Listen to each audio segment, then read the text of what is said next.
mendiskusikan inisiatif perubahan yang dapat dilakukan di sekolah Bapak Ibu ini. Baik Bapak Ibu sekalian, dalam proses pendidikan guru penggerak, para CGP telah membuat suatu visi tentang dirinya sebagai seorang pendidik. Nah, diskusi kita pada hari ini juga merupakan salah satu bagian dari proses Bapak Ibu yang berhormat. Nah, dalam kesempatan kali ini kita akan membahas tentang diskusi visi dan prakarsa perubahan sekolah. Nah, sebelum itu untuk ada gambarannya mungkin saya akan memutar flashback sedikit ke belakang, boleh dilihat supaya ada gambaran. Dan kita dalam satu videonya untuk kayu ya. 1.1 Salam Bapak Ibu Guru Hebat. Saya Indra Amsal, calon guru penggerak Angkatan 9 Kabupaten Biren, Provinsi Aceh.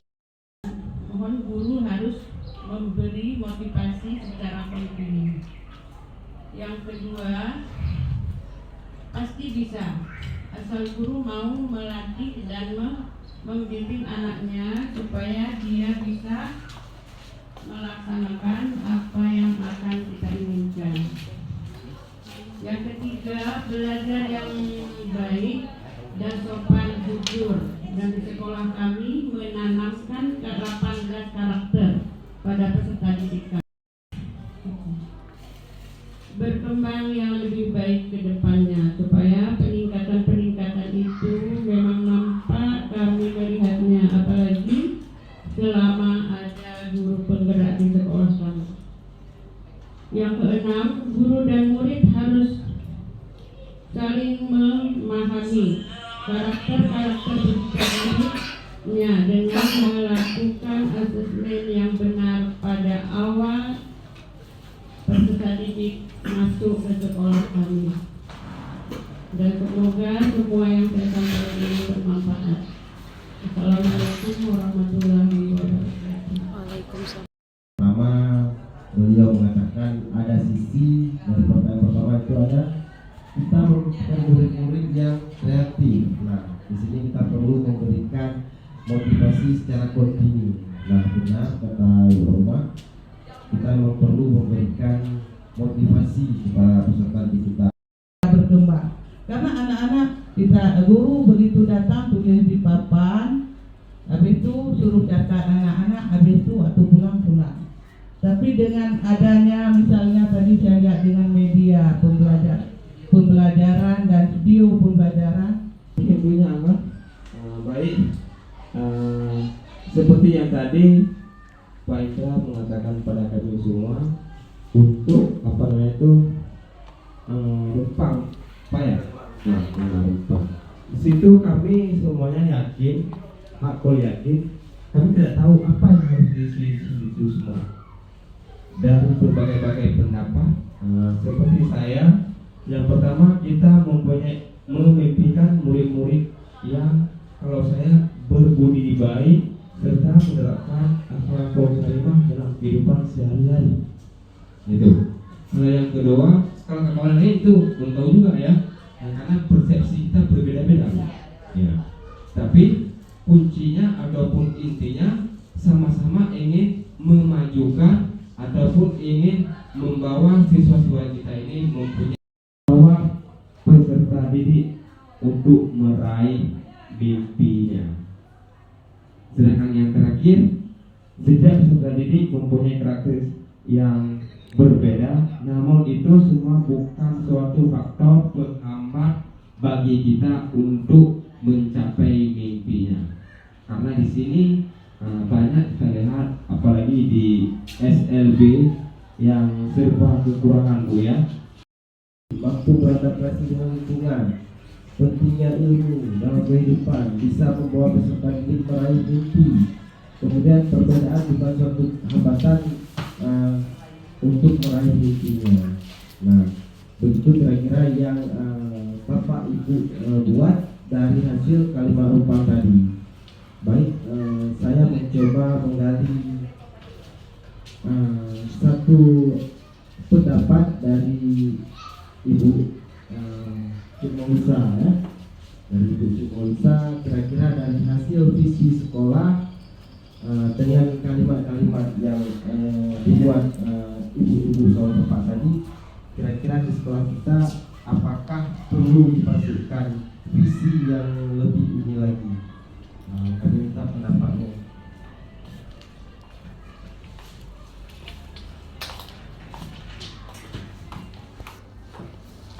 Baik, terima kasih Pak Indra Amsal. Mungkin saya bisa melihat kembali lagi visi misi sekolah kita. Untuk yang tadi disampaikan oleh Bu Herman dan Ibu Rebungan, mungkin untuk akhlak mulianya sudah dimasukkan ya Pak, menurut saya. Kemudian kalau 8, namun yang intinya sudah dimasukkan. Kemudian untuk visi misi kita sendiri, saya rasa ini sudah cukup baik. Mungkin kalau dari yang sudah disampaikan dari Pak Herman dan Ibu Rebungan itu sudah termasuk semua menurut saya ya Pak. Mungkin demikian yang dapat saya sampaikan. Ibu Cik Molisa yang telah memberikan pandangannya terkait visi sekolah kita.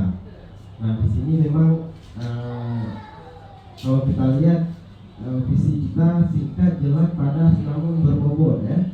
Nah, di sini ada peserta didik yang mandiri, memang untuk SLB itu yang sangat kental, sangat integral namanya. Kemudian cerdas di sini bisa kita artikan apakah cerdas dalam kehidupannya ataupun cerdas dalam akademiknya. Kemudian berkarakter. Nah, berkarakter di sini kalau kita kaitkan, kalau dulu kita karakter itu saya mungkin cuma menambahkan seperti yang telah disampaikan oleh rekan guru kita Ibu Rohima, Pak Herman, Bu Cut dan Pak Indra. Seperti yang Pak Indra katakan tadi, menurut saya itu sudah bagus.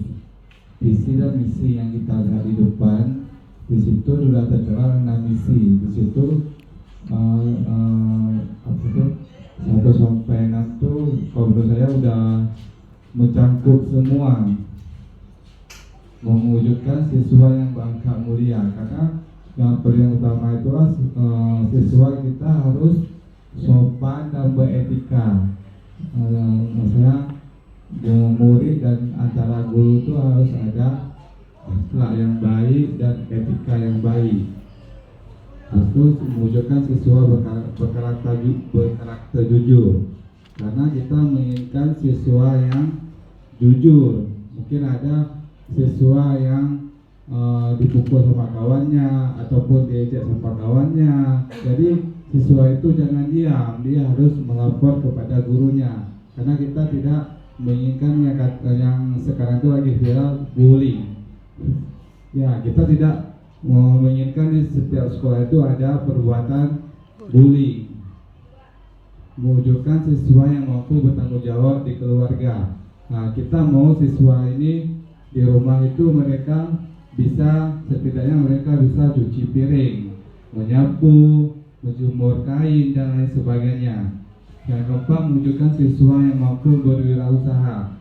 Nah, di sini kan kita sekolah SLB, jadi kita bisa mengajak siswa itu berwirausaha seperti membuat kerajinan ataupun tata boga, memasak dan lain sebagainya. Yang kelima, mewujudkan siswa yang unggul dalam bidang non akademik. Dan yang keenam, mewujudkan siswa yang unggul dalam bidang akademik.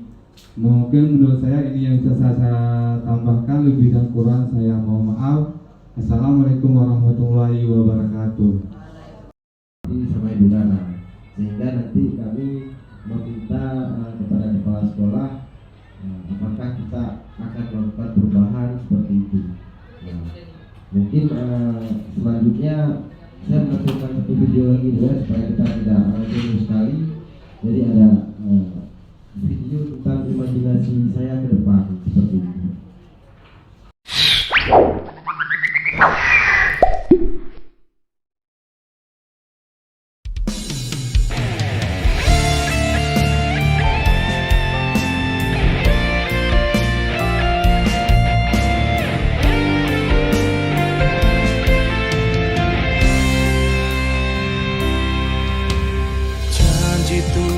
dan kekuatan hidupku.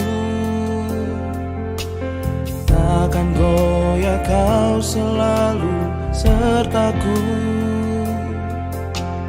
Hati dan pikiranku kepadamu,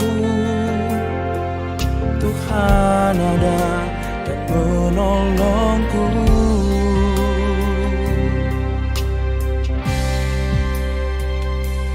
Percayalah esok hari lebih baik. Percayalah Tuhan beri yang terbaik. Jangan takut dengan apa yang terjadi. Tuhan janji Dia pasti menyertai.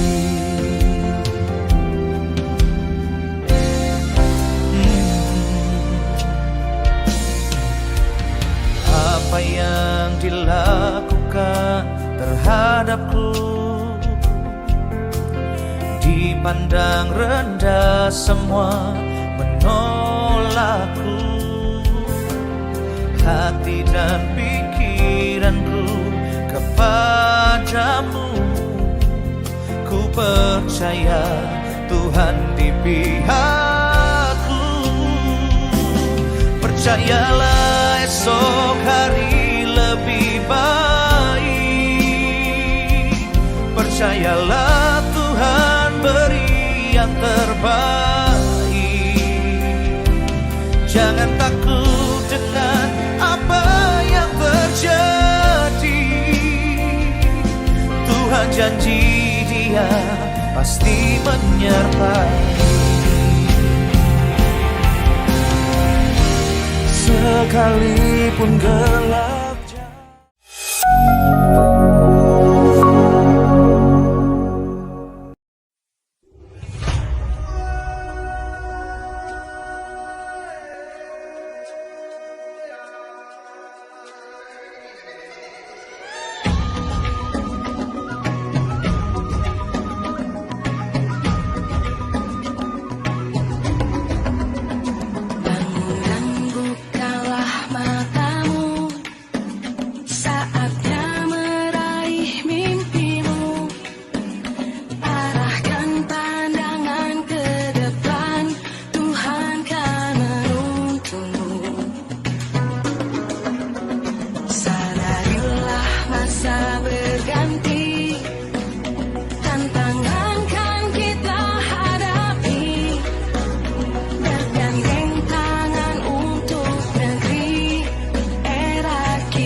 cepat kalau kita baca ya.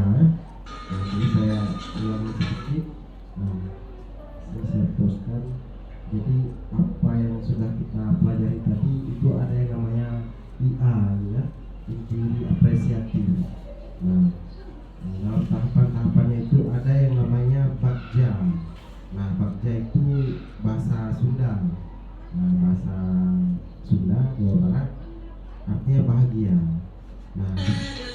Di sini dalam tahapan bagja ini kita ada yang namanya yang pertama, sebelum menerapkan sesuatu prakarsa perubahan, yaitu ada yang namanya buat pertanyaan utama. Jadi kita ada itu. Kemudian ada pertanyaan yang namanya gali mimpi. Misalkan bagaimana perasaan saya ketika anak bisa mengeluarkan kreativitasnya. Sampai ke tahap yang terakhir itu kita atur setelah mendapatkan rencana kita atur eksekusinya. Jadi dalam tahapan eksekusi itu tidak terlepas dari kita mengkonsultasikan dengan kepala sekolah sebagai ibu. Mengambil hati anak, baik itu dari kita bertutur kata, baik itu bagaimana kita mengajaknya masuk kelas, bagaimana kita mengaturnya di dalam kelas. Pasti itu dari kata-kata kita terlebih dahulu, dari bagaimana kita mengajak ayo nak. Nggak bisa langsung kita tarik masuk ke dalam, karena di sini berbeda sedikit ya, karena inklusi ya memang harus pandai kita dalam beramah tamah dengan anak. Mari nak masuk ke kelas dengan berbagai cara kita, tergantung dengan anaknya masing-masing. Itu mungkin. Assalamualaikum warahmatullahi wabarakatuh.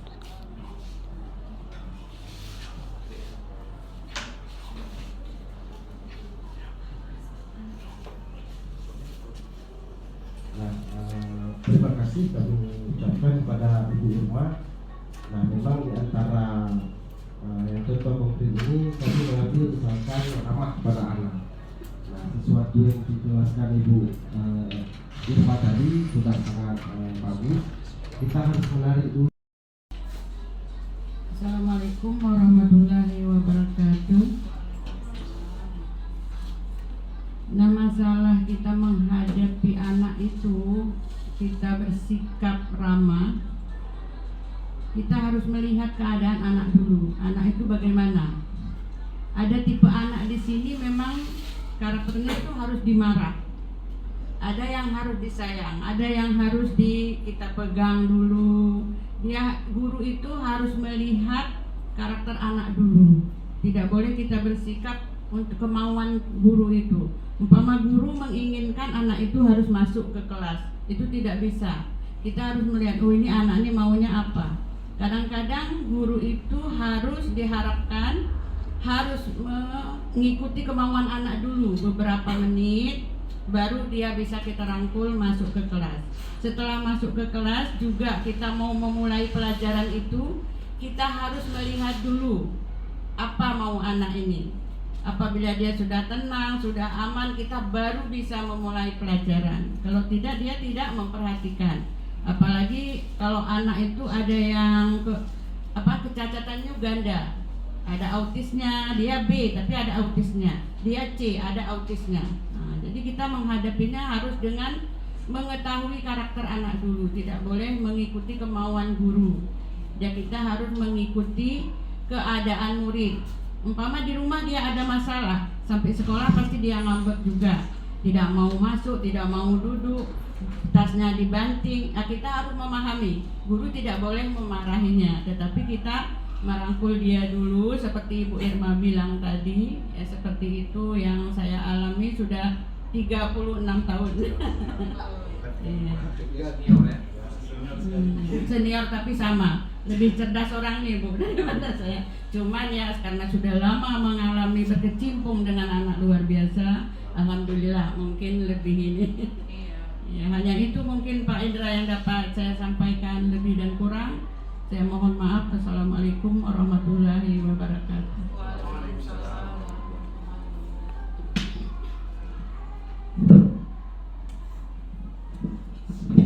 Baik, terima kasih kami ucapkan kepada Ibu Irma yang telah memberikan pencerahan kepada kami juga.